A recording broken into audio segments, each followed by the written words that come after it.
Hello? Hey, Jesse. Hi, how you guys doing? Good, how are you doing? Doing good. How's For Clyde? scheduling on us. We appreciate you being flexible. No, no problem. It's easy because I'm just at my office. So, Right. That works. how's Clyde doing? Good. Good, he's doing well. Okay. He just actually went to the vet today and got his last immunization shot. And we found out while we were at the vet that we were underfeeding him. We were starving him to death. We read the instructions wrong on the bag, so that's been happening. How much does he weigh? He's just shy of like 9 pounds right now. Okay. And then how much are you feeding him? Well, We were feeding him 2 ounces 3 times a day. yeah. So what is that? Like half a cup? Like Like a third of a only cup. like 3/4 of a cup, maybe Yeah. A day? a day. I have another dog that's 8 pounds. He's getting 3/4. Is he A day? Okay. Yeah. So all right. What food is he on? Royal Canine.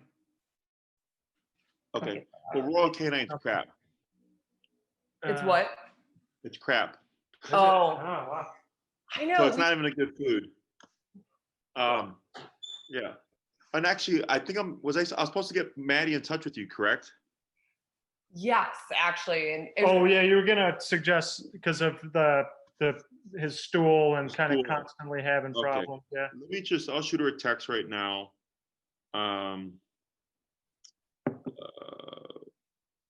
Just so because I'll forget again. Yeah. Oh, it's fine. And I mean, we've seen her and I haven't said anything, so I forgot as well. Oh, sure. Yeah. She lives 2 floors below us. Okay. Clyde's parents for nutrition. She'll help you get all that squared away, but Royal Canine isn't a good food. Okay. I know people kind of get fooled by it because it says like veterinarian recommended and all that crap. And there's a whole just like I don't know how to put it, like, just money. Yeah, no, that makes sense. Yeah. And Yeah. there's politics behind it. We had him on like something else, and then the vet's like, it was a no grain kind of food, and the vet said that like that hasn't been approved by the FDA, and it could increase the risk of heart disease, and that these dogs are already predisposed, and blah blah blah blah blah. Yeah. So that's why we got him on Royal Canine. Yeah. So we had like Taste of the Wild, I think it was, or something like that. Yeah. So the way I look at it is this. There was a whole heart disease thing I know you guys are talking about. And the study, from what I remember, because my clients, because I feed my dogs grain-free food. Okay. And when the study came out, one of my clients came like rushing to me like, "Oh my God, you hear about the heart disease? I took my dog right off of it, this and that." I'm like, calm down. It's like the study was a very small number of dogs. And we're talking about a food that's being fed to like thousands, if not millions of dogs, right? It's kind of like McDonald's, right? They're dishing out millions of burgers a day. Someone's bound to get food poisoning. Someone's bound to get salmonella or something, right? When you're producing that much food.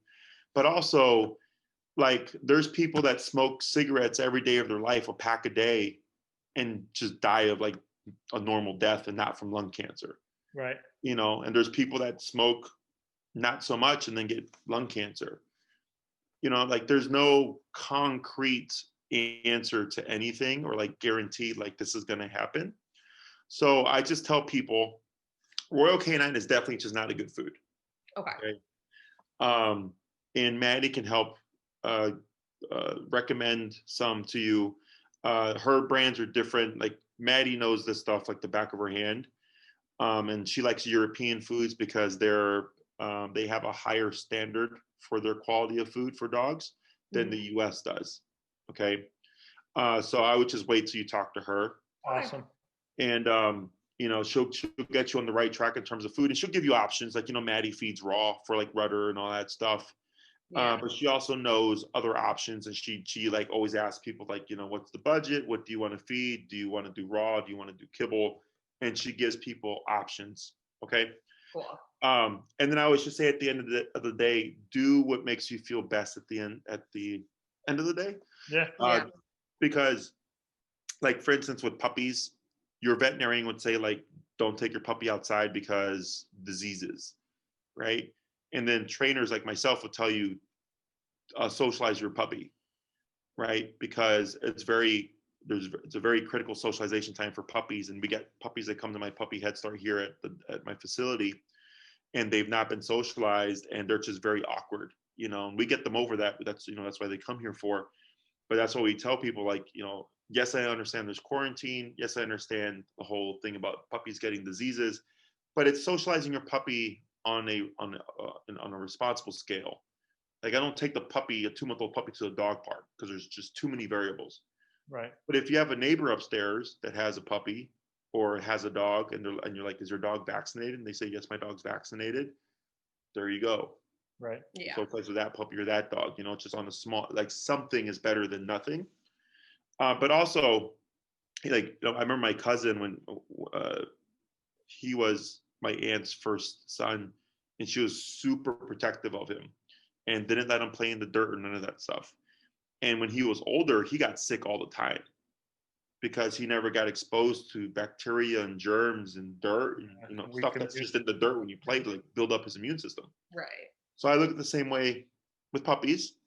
And also, just like, I wouldn't take my puppy where I see people with tons of dogs, but I would take my puppy elsewhere where it's like a little bit, less trafficked or whatever, with that in mind. But you definitely want to expose your puppy to that. Like, I get people that don't ever take their dog outside.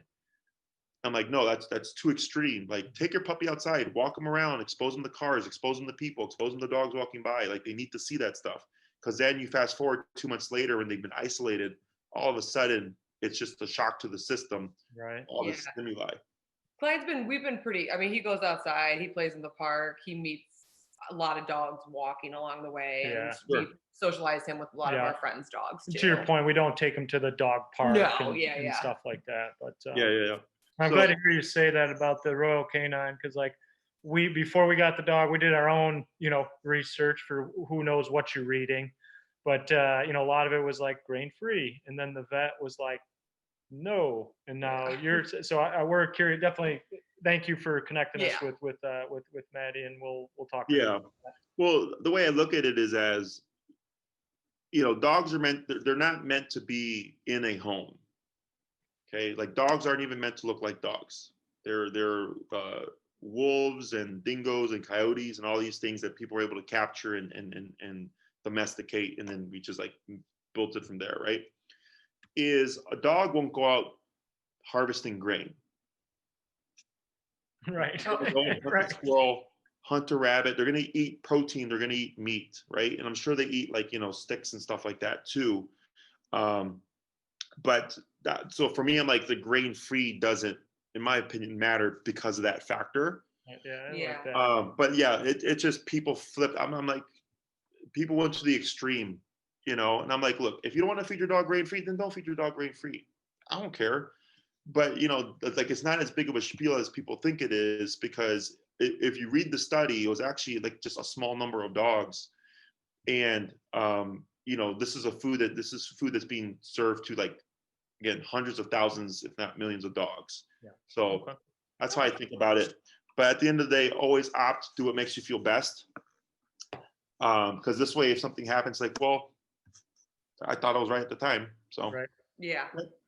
And you're talking to someone who's fed his dogs, like, almost everything there is.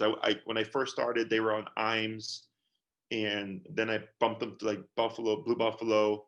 Then I bumped them to Taste of the Wild. Then it became Earthborn Holistic. Then it became Signature, and now they eat Pet Wants, which is like a limited batch type of food that is both grain free and grain. They have different versions.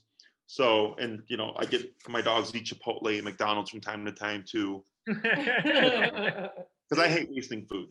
Right. So, just opt to what to. I always tell people, this is my 2 cents. Sure. But if you want to err on the side of your veterinarian, I'd rather you do that than say, like, I did what you told me, and then this happened, and all of a sudden it's my fault. Cool. Okay. But Maddie will definitely help you out, and I'm pretty confident she can help you get the whole looser stool thing squared away. Cool. Great. Okay. Anything else? So we have him on that schedule, the like bathroom schedule that you told us to do last week, and it's been going really well. Yeah. Like when he's active, like we're like waiting 2 hours to take him out, and we haven't had any accidents. And he hasn't had any accidents in his crate. Yeah, Good. he hasn't had any accidents in the house since we talked to you, which is so he's been awesome. great, and it's been way more manageable on our end. But he's still out. Like last night and the night before, he stopped crying in the middle of the night. But up until these 2 nights, he was still getting up around like 4 a.m. crying and crying and crying. And then we ignore it, and then he still consistently gets up at like 6 a.m. between 6:30, and he's crying and he's like reluctant. And he's just like really sad if you don't open the crate. Yeah. And it makes it impossible to ignore. And then the last 2 nights, right? He made it till like 6:30, Yeah. 6:30. So we're still having a problem with like the morning, and the hitting the cage to correct him does not seem to faze him. Okay. Admittedly, we have not tried opening the cage to correct like- him because he does dart out. Okay. Yeah, well, I think like we haven't given it a We haven't. good shot at correcting him when he's doing that. Like I opened it once or twice and kind of poked him, gave him the correction. But it didn't really work. But I don't know if like we can fairly say Right. we've given it like a good go on the correcting him when he's kind of freaking out in the morning. Correcting him by opening the cage. By opening the cage, correct? Yeah. Okay. So you mean opening the cage and correction, right? Yes. Yeah. Okay. Did I talk to you about using the gate to correct them? Yes. You did, and We haven't. It's really hard to like catch him at that moment where it's like that sweet spot, because I don't know, it's just like he worms his way. I think we gotta. That's something we have to try, because like he won't dart out when I open the cage, but he'll dart out when she does. And so I think we just, and I'm curious your thoughts, but I think we need to probably give it a better go at, just like when Denise is doing it, just very slowly open it, like you said, so he can't even physically make it out. Get through. Yeah. So could you remind us again then how to do it? Sure. So the 2 approaches would be, he's gonna squirm through, is I just gradually open it, and then when he starts to go through, I let him kind of feed through a bit until I see where his jaw or whatever has just passed that end of the gate, and then I put pressure. Okay, because if you try to catch it anywhere sooner, it doesn't trap them. It just kind of like compresses the head and they go back. So when you catch it here, it actually catches them between the threshold of the gate and then the gate itself. Okay, and I put pressure on it, and you might have to put very firm pressure, right? I usually do gradual, but I can tell within the moment if the dog needs more, and if they need more, just compress pretty firm, and then you might get the right, and then I ease it up, and then the dog goes in. Okay. Or what I'll do is I'll leash the dog. If they're really fast, if I'm like thinking you're gonna get out, I'll leash them and go to open it, and then just be ready when he tries to go out. You're gonna catch him really firm. Sometimes you'll catch them and they'll squeeze through, so I'll just grab the leash, put them back in again, and then try again. Okay. But the leash helps it, because if he gets out, then it's just like now you're chasing a puppy around the house. Right. How do you just right away grab him? How do you leash him when he's in the kennel? Like, so you're opening the door and you're putting the leash on him, and then you're shutting it? Yeah. Okay, got it. Yep. You just get that done, get that out the way, and then once he tries to take off, I can just grab it and toss him back in there and try again. Okay. And do you say a specific word while you're doing this? No, because if you say a word, I'm trying to teach it as a default, like you don't come out this gate until I say you can, right? So then he's going to think, if he just assumes that he can come out, it's automatic correction. Okay. So I remember going back to that eliminate and control of behavior concept. Yeah. You want to eliminate the thought process of it's a guarantee that I'm going to get to come out. Yeah. Right. So eventually, if you do that and you do it firmly and correctly and you're consistent, you'll go and you'll open the gate. He won't even bat a lash. He'll just be there like, doesn't matter to me anymore, because every time I try to run out, I get a gate in the face. Yeah. And then I can leave the gate open, walk away, come back 10 minutes later, he's still hanging out. And so I'm like, all right, now you can come out. Okay. Right. So you say like come out or whatever at that point. Yeah. And that, sorry. Well, so with him, like it's, and let me know if you feel different, Denise, but it feels like it's been better. Like he's making it through the night. It's hard on us because you got to listen to him squeal and squirm, and but when we just don't give in and leave him in, like, I mean, he made it, what, 7.5 hours? Yeah, no, he's getting better for sure. 7.5 hours without no accidents in the crate or anything. We took him out. He went to the bathroom outside. So is it safe to assume like it's going to just take time, because he was used to us letting him out at 4 a.m. all the time? Yeah. I mean, there's more than one answer, right? There's you just ignore him. There's you gradually just wake up a little bit later.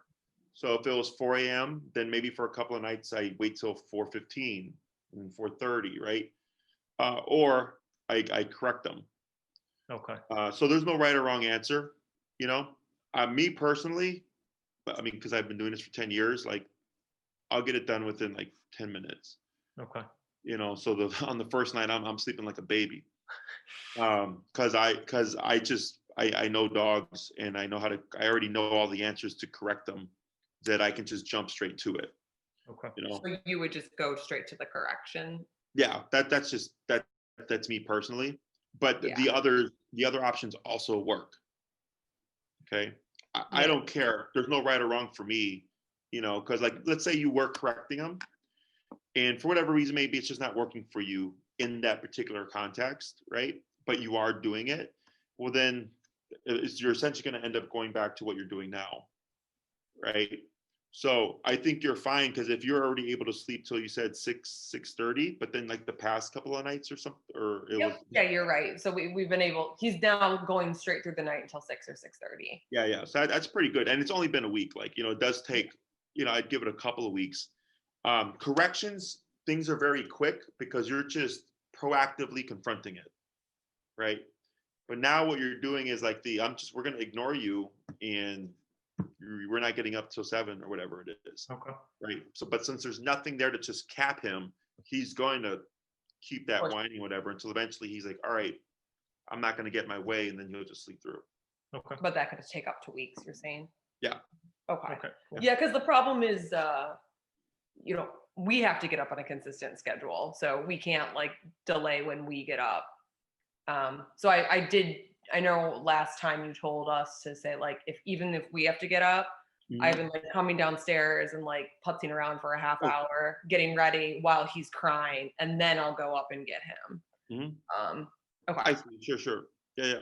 So if I still have to get up at 6 myself for work, Mm-hmm. you're saying, and he starts crying, I correct him, and then I can come downstairs and come back up and get him. Right. And if it was a good correction, it should just, I don't want to say a one and done, because we got a corgi puppy here right now who's pretty resistant on the corrections. Like he's going to need more in terms of like it's not just a Caesar touch and the bonker for him. Like he would need like a more escalated form of aversion, and he's only 5 months. And we've had him here for 4 days because he's a board and train puppy. Okay. And I was talking to Maddie about him today because he was giving her some attitude. And then I was like, yeah, I mean, it starts young. So ideally, yes, you would correct him, and he's quiet, and then you can go about your morning, and then you come back when you're ready. Or it might be, a couple of corrections. And then I always suggest that you just think to yourself, if I'm going to correct him right now, do I have the time and capacity to follow through? Right? Because let's say you're running late for work, he's whining, and you go to correct him, and you correct him, and you go back, and he begins whining again. You have to follow through, right? Because you've told him, I'm disagreeing with this, but he continued the behavior. And if it goes unaddressed, he goes, okay, cool. Like you're going to give up sometimes. Gotcha. Mm, But if you don't correct them, period, you don't ever start anything, so you don't create any problem. got it. Does that But make we sense? only follow through the 3 corrections, right? Or do you just keep doing it? Right. So we have our 3 correction rule, Okay. right? So if you correct them in like the first time and he keeps crying and it's like, crap, I got to get ready for work. I can't keep doing this. Like that, we're trying to avoid. Right. Okay. Okay. Okay. That makes sense. Yeah. Other questions? Do we keep him on the 2-hour bathroom schedule, or should we now lengthen that a little bit? You said there's been no mistakes. No mistakes. Yeah, none. You can bump him to 3 hours. Try 3. 3. Okay. Okay. 3. Because he's 5 months, correct? Yes. Forgetting. Yeah, I think he's a little over 4 and a 5 half. at I this think last time we said 4.5, 5 months, something like that. Yeah, so we're 5. Yeah. So technically he's capable of holding it for 5 hours. You're just trying to you're trying to teach him how to hold it for 5 hours. Gotcha. Okay. So and so you can go to a 3-hour schedule. Everything stays the same, except now it's just 3 hours. Okay. If you notice, because I think you said this past week there's been no potty mistakes, correct? None, right? No. Yeah, Yeah. none. Good. So let's say you bump it to 3, again, no potty mistakes, right? Next week we bump it to 4, and let's say all of a sudden it's like, oh crap, we started having potty mistakes. Then I go, okay, we pushed that too quickly. We're gonna go back to the 3-hour. Okay. Okay. Okay. And we kind of keep it there for a week or 2, and then we push to the 4-hour again. So same if we go to 3 this next week and he has some mistakes, should we just jump back to 2? We'll keep an eye on the number of the mistakes. Okay. Most of the time with puppies, when people have mistakes, it's because they've either forgot their schedule, or they got distracted and weren't as mindful of the puppy, and didn't kennel them. Like they were kind of like they were on the fence about it, so they leave the puppy out, and next thing you know, the puppy pees. Yeah. Okay. Right. Whereas for me, I'm like, nope, you're going in the kennel. Okay. So if it's consistent, no potty mistakes, and he's been able to be active and out for 3 hours, no potty mistakes, then I'm like, cool, now you can bump it to 4. Okay. That makes sense. If you're still using that crate to like kill off the last batch of that 3 hours, then chances are he may not be ready for the 4 hours quite yet. But we'll just play all that stuff by ear. But you can bump it.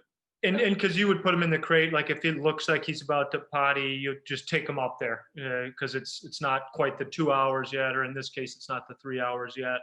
So let him ride the last half hour out in his crate. Correct. 'Cause you want him to learn to hold it, and then also to put him on a schedule. Which I think I told you, it's three outings is the standard for dogs: morning, after work, and before bed. Mm-hmm. So that's what I'm trying to build them towards. Okay, got it. Yeah. So it's kind of like an 8-hour schedule. Cool. That Yeah. makes sense. And we'll just keep an eye on that. And then you were controlling water, right?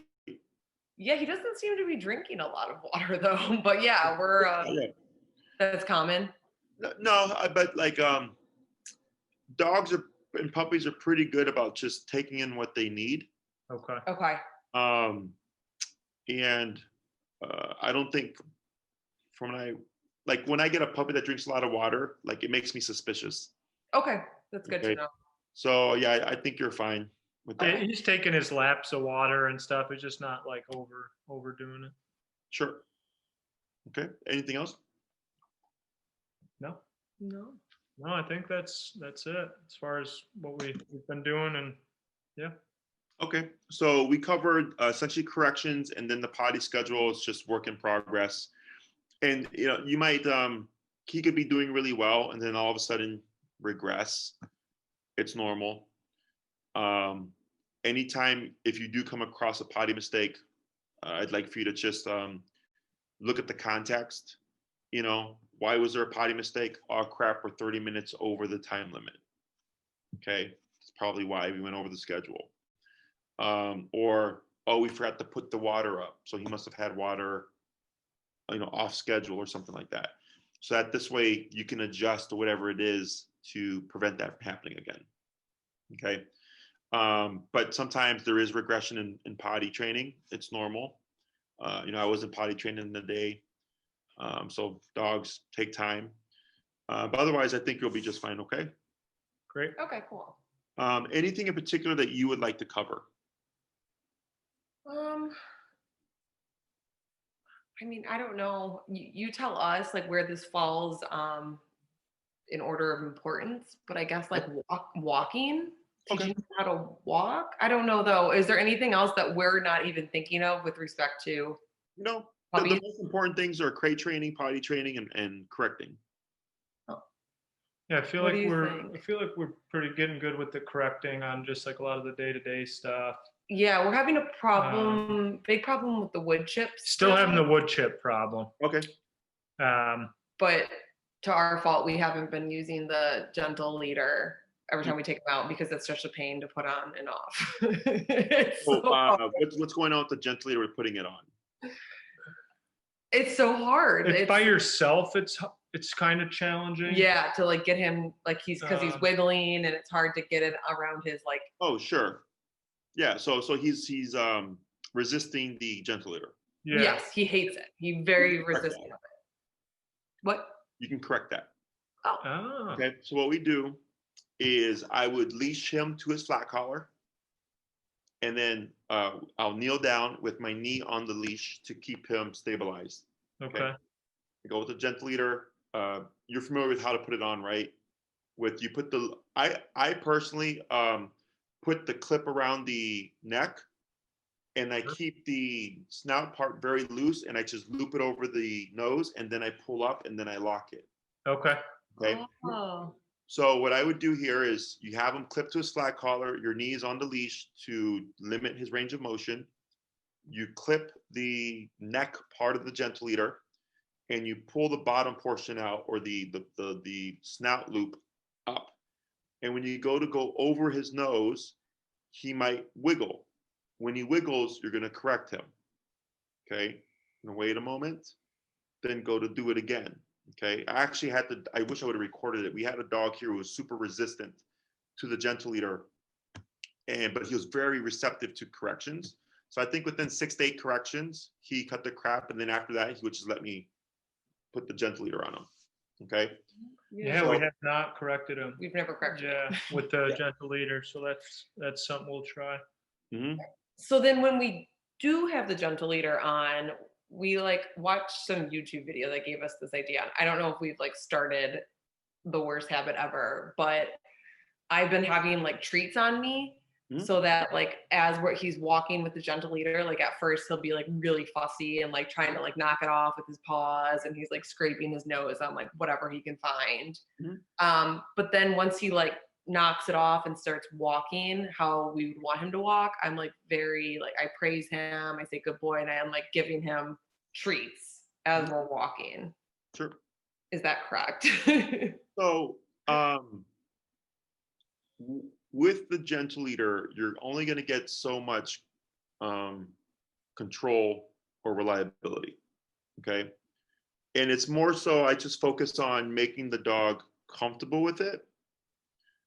Which is so when you see him bucking around and rubbing his nose on the ground, like that's all normal because dogs aren't meant to have this thing on their muzzle.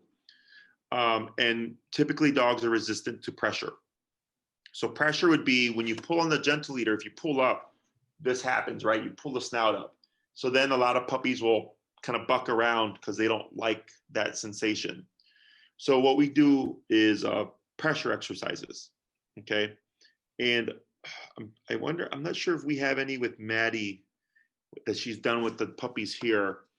But what I would do is you get the gentle leader on them, you do the correcting just so that the corrections in that context aren't to make them comfortable with the gentle leader. It's to make putting the gentle leader on easy. Okay. Once the gentle leader is on and the leash is clipped to the loop, then I would do pressure exercises, which would be if you start to see them buck around like this, you're going to pull straight up until you lift the head up, right? And just enough where you kind of like even the front paws might come up a little bit, and you're going to get a lot of bucking around. And then all of a sudden, you're going to feel him just kind of settle. The moment he settles, you're going to ease that tension on the leash, and then you're going to reward him. Okay. Okay. So it's pressure on or upwards pressure when he's bucking around or resistant. And then once he goes, well, this isn't working, and he relaxes, you ease the leash. So you're removing pressure and then you're feeding. Okay. So in dog training, we have the 4 quadrants. This sounds really fancy. Don't worry about it. But it's essentially, there's positive reinforcement, positive punishment, negative reinforcement, negative punishment. Okay. In this case, positive and negative means to add and subtract. Okay. Positive reinforcement, add something good. Positive punishment, add something bad. Negative reinforcement, remove something good. Negative punishment, remove something bad. Okay. So when you pull up, you're adding, that's positive punishment. You're adding discomfort of physical pressure pulling up. When he settles, you remove it. So that's negative reinforcement because you're removing something bad. And then you're giving food, which is adding something good. Okay, so that's how that works. So it's essentially add good, add bad, take good, take bad is what it comes down to. Okay, so what he's going to start learning is the leash is a line of communication. Okay, so that part, that type of training is what gets him comfortable with the gentle leader so that we don't get the snout rubbing. Okay, so if I walk with him and he puts his snout on the ground, I keep walking and I pull up. Okay, so then he's walking and he's like this, and you might see him kind of like fidgeting around. And eventually he's gonna go, dogs can only do one thing at a time. He's either gonna resist the gentle leader or he's gonna walk with you. He cannot do both. Okay, so that's why, that's why it's important to keep walking, because eventually the dog's just like, this is uncomfortable and stupid, that they just relax and they keep moving. And then I ease the pressure. And then if I wanted, I would feed. Okay. Okay. Now, yeah. I look at as the gentle leader more so as a really good, like, it gives you really good leash handling, but doesn't really do anything to teach the dog long term. Okay. Oh. So have you seen Maddie walk with Rudder? No, not technically. Okay. So if you see Maddie ever walking with Rudder, if he's in a loose heel, like it'll be like a little spaced out, but if she has him in a heel, he's like locked in right at her side. Okay. That's my level of obedience, which is when I say heel, the dog takes 1 step. I'm sorry, if I take 1 step, the dog takes 1 step. I take 5 steps, the dog takes 5 steps. When I stop, they automatically sit. And I don't care what the environment is. I don't care if you're at the store. I don't care if you're at the dog park. I don't care if you're at Oz Park. I don't care if you're in the neighborhood. It's the dog is attached to me, right shoulder to left leg. Okay. And it sounds like, holy crap, that must take a lot of work, but it doesn't. It's very simple, but it requires a I do remote collar, or you could do it with prong too, but e-collar gets you that level of training very easily. Okay. The gentle leader, because it is to some degree an aversive, doesn't allow you to get to that level of control. So what I do is I teach people how to use the leash and the gentle leader to give them a lot of control, but you're not teaching anything to the dog. It's more so you know how to use the tool in a fashion that allows you to make it look as if your dog is trained, but given the opportunity, your dog would just do whatever it wants. Right. Okay. So there's teaching the dog, and then there's teaching the human. So myself, all my employees here, I focused on making them good handlers. Okay. So whenever someone drops off a dog, regardless if they've been trained or not, my handlers can walk that dog and you would think the dog is trained, but it's not. It's because the handler knows how to use the tools in a manner that allows them to have a level of control to make the dog look trained. Okay. Training the dog is when we teach the dog skills, like how to walk at the owner's side and what have you. And when taught to the owner, transfers to the owner. Does that make sense? So nothing we do here, unless we're paid for it, paid to do it, train the dog, nothing that we do here transfers to the owner. Gotcha. We just know what we're doing. Okay. But when we train the dog, and we give them to the owner, that transfers to the owner because we taught the dog. Yeah. Got Okay. it. And they go hand in hand. Like it's not just train the dog and the owner doesn't need to do anything. Like both parties are involved, but it's different ways of looking at it. Okay. So like, I don't know if you ever seen pictures of Maddie walking like 6 dogs or anything like that. No, No. I don't think so. Okay. So, you guys familiar with Cesar Millan? Yeah. Yeah. Yeah. He can walk like 30 dogs, right? The most I've ever walked is like 12. And so you see me with one person with 12 dogs in a uniform fashion. Okay. Those dogs aren't trained. I'm just really good at using my tools to establish control over a pack of dogs. Okay. So, all my handlers are capable of walking a pack of dogs because they have that skill set. And you can use the gentle leader because it goes over the snout, right? It gives you immediate control over the head, which allows you to walk Clyde, if done correctly, for a nice long walk without pulling and like picking up crap off the ground and like barking at dogs or whatever, because you know how to use the tool. Okay. Mm-hmm. But it's nothing that would stick in his brain. Gotcha. If you gave him to somebody else, he'd go right back to this nonsense stuff. That's the difference. Okay. So I wouldn't worry too. So, and this all comes down to how well trained you want Clyde to be long term. Okay. For most people, the definition of a good dog is a dog that's potty trained, is not aggressive, is social with both humans and dogs, and maybe does a handful of things like sit and like lay down and stuff, right? Most people don't care about obedience. They just care about my dog's not aggressive. Okay. So if you're along the lines of like, yeah, he's a small dog, he's not going to get very big, he's a good personality, and he's potty trained and he's social and all that stuff, and we only take him to the dog park, and if we call him and he doesn't come back right away, it's not the biggest deal. We can just grab him because he can't run away, right? Then I would say you're fine. You don't really need to invest too much time in trying to teach him how to heel with the gentle leader, because one, it's not going to happen, and then two, you'd be much better off just using the tool and having control as a handler and not trying to invest any time in him. Gotcha. Okay. If your decision is like, no, we would like Clyde to be as well trained as possible, and we want to take him to a restaurant patio where he'll lay down at our feet for 2 hours and not move, where we could take him off leash hiking and not worry about our dog running away, and we're going to do all this stuff with him. Then I go, well, that's where I would advise where you do more advanced training. And for me, the pinnacle of dog training is remote work. Okay, because e-collar is the only tool that guarantees off-leash reliability. Okay, food cannot do that. Gentle leader cannot do that. Prong collar, which is the spiky looking collar, cannot do that. Because as soon as you take off that leash, Clyde's going to know I'm home free. With e-collar, I have, even though there's no leash on him, I have a means of communicating with him.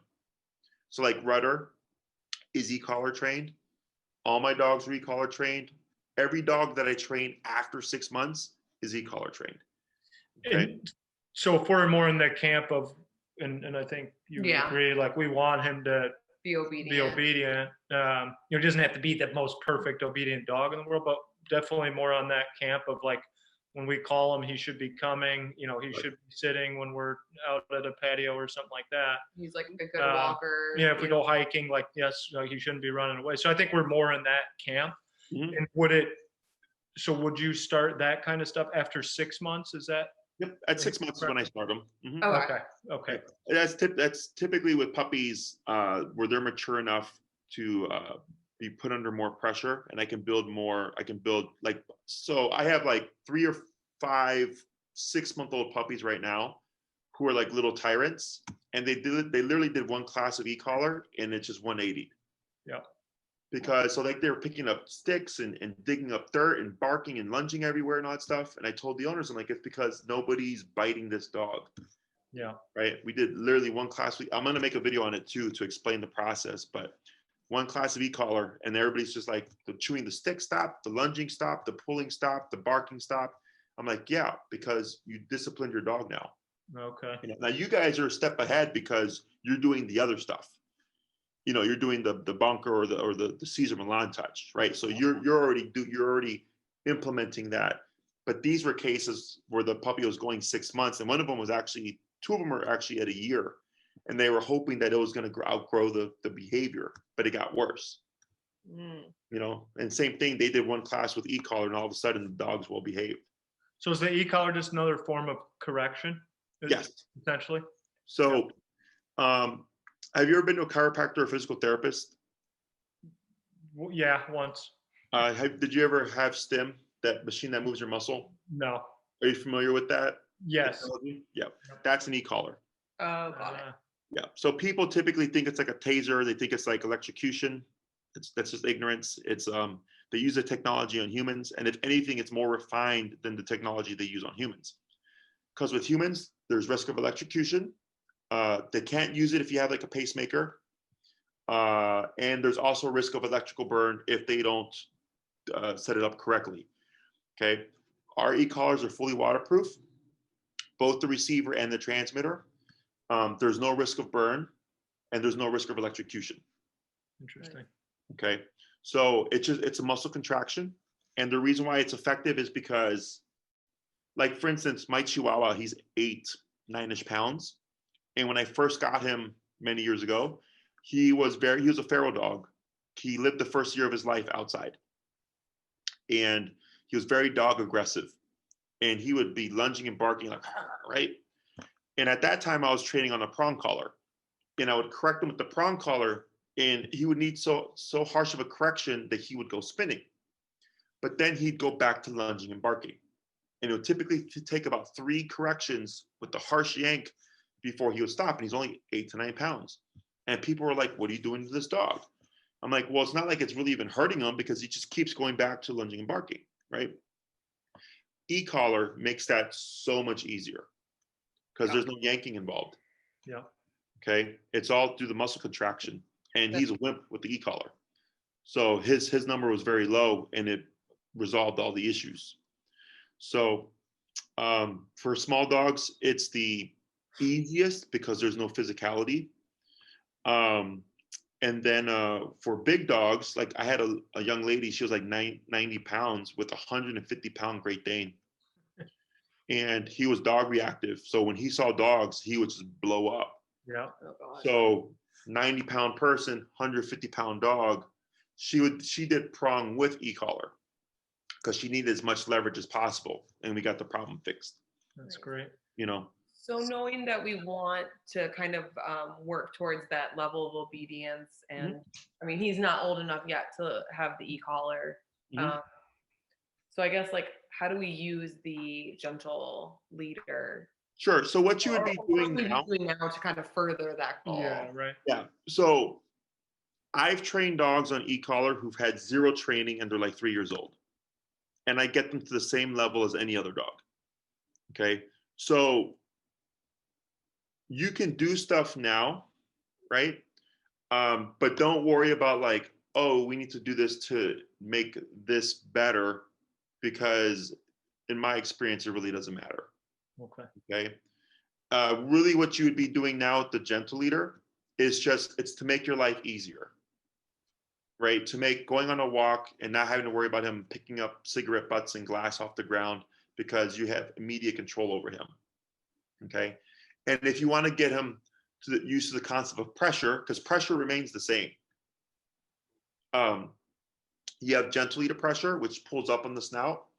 There's prong pressure, where the spikes kind of go on the neck and it squeezes, and when the dog complies, we release it. And then with e-collar pressure, it's the contraction, and then once the dog performs the behavior, it goes away. So the concept of pressure remains the same. It's just the way it's being delivered is different. Okay. So what you could do that would help with the e-collar is, like when I said, when he throws a fit, you'll pull up, is you're teaching him to comply with pressure. Okay. Which would then make e-collar a little bit easier to layer over, because some puppies in the beginning can be a bit apprehensive because it's very foreign to them, and they've not been on, earth long enough to really understand those concepts. Okay, whereas an adult dog, they've had a much longer time here, that they understand the concept of pressure, that they usually take to it pretty quickly. Okay, so that's something that you could do with the gentle leader. But in regards to like the walking stuff, it's really just to make your life easier. Gotcha. Okay. Okay. Because I feel like the gentle leader is more of a pain than it does make our life easier, at least personally with me. And I don't know, because I've started this really bad habit of giving him so many treats on our walk. Like, he does pretty well with me with just like a regular collar and leash. Mm-hmm. There's only like kind of at the end, he'll start getting like real bold and he'll start pulling. Mm-hmm. But aside from that, there's a lot of slack, and he's close by, and he's like Mm-hmm. pretty good with pace, and I don't have an issue with him picking up stuff. Mm-hmm. So that said, if the gentle leader was actually more of a pain for us, what kind of device would you recommend like us walking him with? Would it be like a collar around the neck or a harness? So harnesses promote pulling and then can create problem behaviors. Okay. So harnesses are meant for pulling, right? Huskies were harnesses to pull sleds. Horses were harnesses to pull carriages. And what happens with dogs or puppies is, I get clients, it's very common where they're like, my dog was social and then over the course of time became aggressive. And the first thing I'll ask them is, do you walk your dog in a harness? And almost always the answer is yes. Oh, wow. Did you walk them when they were a puppy on a harness? And they'll say yes, because people don't want to put pressure on the throat, which I understand. But what happens is people get a 2-month-old puppy, they put on a harness. Standard puppy is very social, wants to say hi to everyone and everything, right? They're pulling towards the dog. Owner pulls the puppy away because they don't want the puppy to annoy the dog or something, right? So they put negative tension on the dog. So then the puppy sees a dog and it gets negative tension and it creates frustration. And then once the dog is gone, the people alleviate it, and then tension goes away, and they repeat this process. So then what becomes friendly puppy becomes frustrated puppy, because they think every time I see a dog, I feel this negative tension, right? And then that builds over time, and then frustrated puppy becomes agitated puppy. And now they're lunging and barking because they think every time I see a dog, there's negative tension, right? Oh. So it causes distrust. The next thing you know, you have an aggressive dog. Okay. So in protection training, which is when we train a dog to attack on command, you'll see a person with the dog on a harness and they're holding the dog back. And then you have the agitator who comes out and they're like doing things to piss the dog off, right? And the dog starts lunging and barking, and the person is pulling on them to prevent them from getting to the agitator to build frustration. And we repeat that, and eventually the dog starts to snap and bite, and then we release the tension to reward the dog for that behavior. Okay, so people unintentionally make their dogs aggressive because of that. Interesting. Okay? And also harnesses give you the least amount of control because it's on his chest. That's where it's usually a back clip. So his power is here. Pull with the front legs, push with the back legs, right? Yeah. Even the, and he's 9 pounds. Yeah. Yeah. So, not going to be like the worst thing in the world, but you're still going to get that agitation from him. Okay. And then there's front clip harnesses, which is from the same company as the gentle leader. And what the front clip does is that it deters or distributes the pressure to the side. So then your puppy is pulling, but they're like this. So they don't have that pulling power with the front legs. So it alleviates it. But I tell people, like, front clip harnesses are oxymorons because harnesses are meant for pulling. Okay. Right. Okay. So just like normal neck collar then? If he's doing fine with the flat collar and what you're doing, like, that's fine. Okay.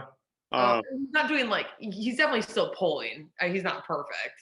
Mm-hmm. But I guess I'm just saying because he's so bad on the gentle leader that yeah, because gentle leader requires like that you one, get them over the concept of pressure, which is going to happen sooner or later. Okay. Right? Because if you're going to do remote work, like it's going to be pressure, except it's just not on his face. And then you do the whole like pairing with food when he gives into pressure. Okay. Okay. Okay. And do we Whereas pair- I think you're rewarding as he's walking with it on, correct? Yeah. Is that not correct? Yeah. So they go hand in hand, but the main thing is he needs to learn to take pressure and move with it. Okay. So dogs have a thing called opposition reflex. And what that means is when they feel pressure, they go against it. So if you have a dog in a harness, they pull forward, people pull back, dog pulls more forward. Mm-hmm. Okay. Or if the dog pulls back and you pull forward, the dog pulls more back. Okay. It's normal. It's their instinct to do that. So when you are doing the gentle leader with pressure and he gives into it and you reward him, you're teaching him how to listen to pressure. Right. And once they learn that, that's when life gets easier. But because what you've done is, it's not that it's wrong, like, because it's teaching him when he's got the gentle leader on, positive things happen, right? Which I'm not against, that's perfectly fine. It's just he's not gotten over the concept of pressure. And that's why there's most likely resistance. Okay. Yeah. And now I am finding though, even without the gentle leader on, if he has his regular collar on, he's constantly looking back at me for a treat. Sure. So is that like going to create some bad behavior or No. like habit in the future? Like, if I know someone's going to do e-collar gives you so much of a window Okay. to fix things. And it's just food. Like, you're not going to screw your dog up with food. Okay. I think the worst thing you could create is a dog that like maybe begs. And if they start begging, well, then I don't feed them. Yep. You know, so it's pretty simple. So yeah, anything that you do with food, for me, I'm like not worried about it because it can be addressed if it did create a problem. If you're going to do like, you know, a more advanced training. And so and if we don't do more advanced training though, this could lead to a problem. No, it's just that your level of control would be minimal. Okay. Yeah. So it sounds like, you know, if we still use the gentle leader, We got to do exercises and inside. just pull up, and then when he chills out, release the pressure right away, and then reward him. Mm-hmm. But keep moving. And I think that's what I do. I keep moving with the thing. I don't give him treats, and I'll pull it up, and when he chills, I'll let it go. But and then I just keep going. So for me, it's like adding, maybe rewarding him every so often. And then for you, maybe it's more like just the pressure part and getting them used to it when we, sometimes I gotta just reiterate it out loud, so that makes sense. Okay. Yeah, so it's kind of sinks in there. Yeah. Yeah. So if someone, like for instance, like I had a lady, she had a 4-pound Yorkie that I trained since she was like 2 months, and I trained her for like 2 years, and we never did an e-collar because the training that I did with her was tricks, sit pretty, you know, roll over, stuff like that, because it was a 4-pound Yorkie, you know, that was completely social and stuff. And the lady was like, yeah, I don't take my dog to the dog park or ever let her off leash because she's so tiny, I'm afraid I'm gonna lose her. So I was like, well, in this case, e-collar doesn't apply to you, right? But she outside had very minimal control, but it wasn't a problem because it was a 4-pound dog. Mm-hmm. Okay. So I think I may have passed this Yorkie walking on Halloween. Oh, really? There was like wild Yorkie that passed us, and it was just nuts on the leash, but it was like 3 or 4 pounds. Yeah, no. She's in the South Loop. Oh, okay. And the dog wasn't dog reactive or anything. She just, you know, was like, would walk ahead of her. Right. You know, but 4 pounds, I'm like whatever, like I don't care. And that dog was also in a harness because of the trachea. But again, the dog was fine, like behaviorally. So then I'm like, all right, cool. Well, then you don't really need it. And it's more so for those, like if you know Clyde would be off leash anywhere, especially anywhere unenclosed. That's where I go, e-collar comes into play because there's risk of like, you know, people light fireworks randomly. And that's like the biggest thing. And I've had people's dogs run away because of fireworks. So if I have my dog e-collar trained and I'm at the park that's unenclosed and all of a sudden that happens to me, I know I can make my dog return because of the tool that I have, right? But if your life with Clyde is we walk him and he's only 9 pounds and he's not a tyrant and he's not reactive and he's social and he's not going to be off leash anywhere outside of a dog park, then your window for something bad happening is very slim, right? Mm-hmm. It can still happen technically, but it's very slim. But if it's like, no, we're going to be taking them out off leash at these places that are unenclosed and go hiking with them and stuff like that, I'm like, then your window for a risk is much greater. And that's where I come in and say, that's where I suggest that people do e-collar. Yeah, I mean, I think like we're probably on the same page with this. I mean, he's just like, we'd like to have a family. So he's just going to kind of be like a family dog. And I guess with obedience, I think of like just ease of, with like kids and families and like chaos. Like the last thing you need to is like a dog who's like nuts on a leash, So just like, I don't know like how much hiking or like, off the leash outdoors he would be, but it would just be nice to like have a dog that's I don't know what I'm trying to say. Yeah, I think like kind of average, but like above average, but nothing like crazy. we want them to be obedient. Yeah, we do want them to listen. We don't want them to run away. We want them to, if we can walk next to us, that'd be great. So there's three, like what I call a trifecta of dog training. There's come when I call you, walk with me without pulling, and don't move. Yes. I like all three of those. Yeah. So just a simple 3 commands. So there's the feel, the come when called, and then I just teach place for like stationary work. So like, let's say you want to go to a restaurant, you just bring a little towel, you pop it down, tell him to go to place, and he'll just chill there for the next 2 hours, right? Yeah, and it's very simple to teach. Okay, cool. Because I've been doing this a long time, I know most trainers go by a structure, right? Like they make you learn all these things. I don't. I just ask people like, what does your life with your dog look like? Because it does not make sense for me to teach you this if you're not going to use it. Mm-hmm. Okay. And typically, so recall, most important thing you can teach a dog because shit does happen. Right. And even though dogs are on leash, they can also get off leash. And it's happened to people that I know. The walking without pulling, depending how big the dog is, if obviously it's a sizable dog, pulling can be a problem. And then the not move part is like the optional one for a lot of people. But then once they learn it, they're like, oh yeah, this is actually pretty useful because now I can take my dogs with me to like a restaurant and all that stuff. Right. It just like opens up your life with your dog a lot more. And also, if you fast forward to like when children come into play, the first, few weeks of having a baby is chaotic. And it's nice to know, like, if I want my dog to not bother me while I'm like doing something with the kid, you have stationary control.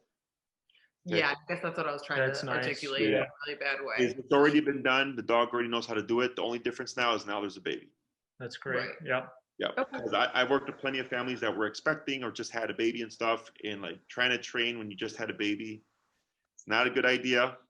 It's a lot of work. Doesn't sound like it. Or people will do it like, oh, baby's due in a month. I'm like, all right, great. We got 1 month to get it done. Yeah, if you start now, you have plenty of time to like practice these skills, develop some reliability, which will make your life much easier once that day comes. All right, cool. Awesome. Okay. I guess I'm sorry not to interrupt you. Just one last question.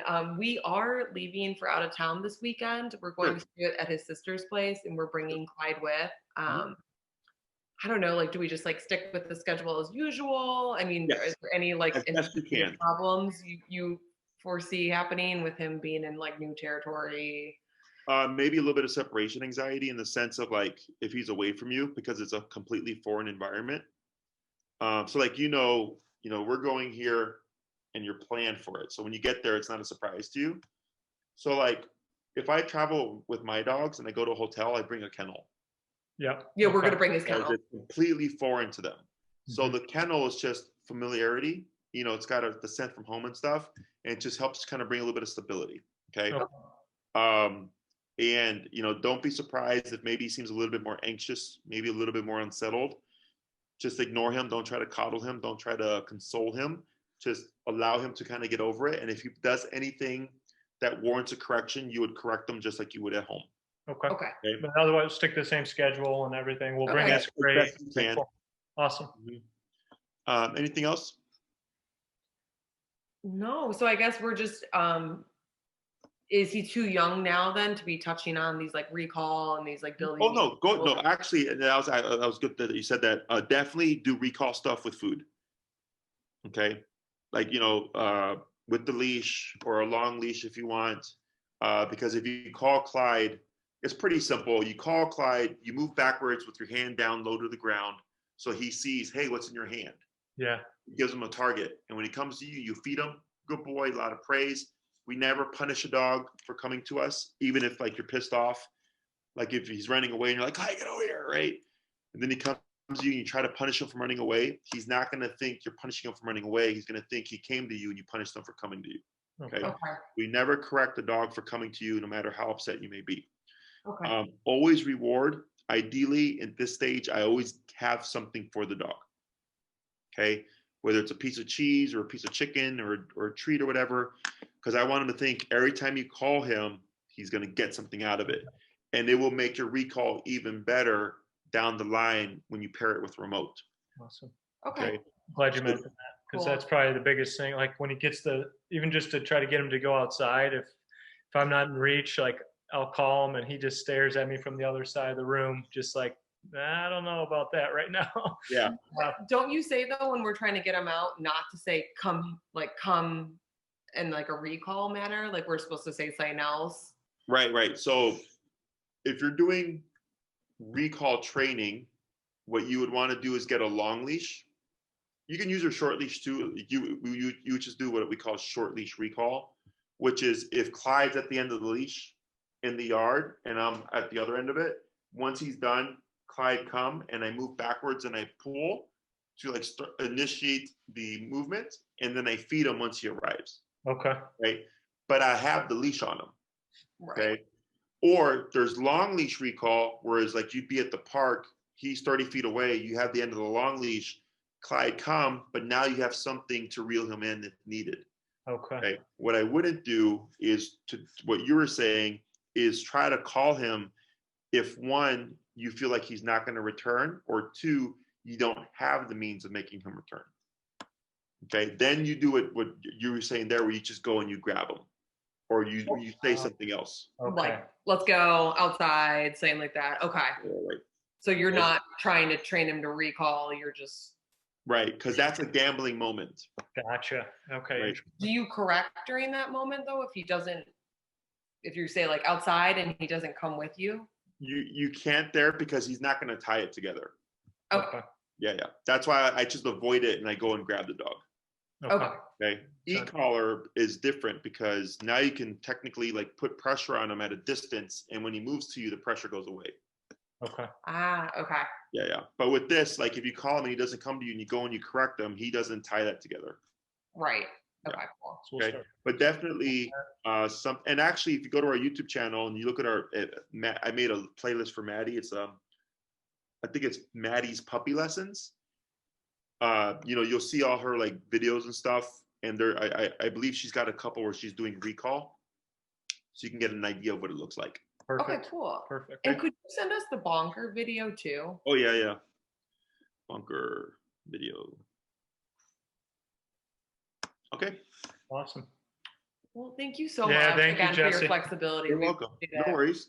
If you guys need anything else, you let us know. Otherwise, I'll get this stuff to you. And Maddie actually texted me as well about getting in touch with you guys. So Oh, nice. Sweet. Cool. Thank you Right. so much. Well, have a good one. Take Thank you. care. Bye-bye.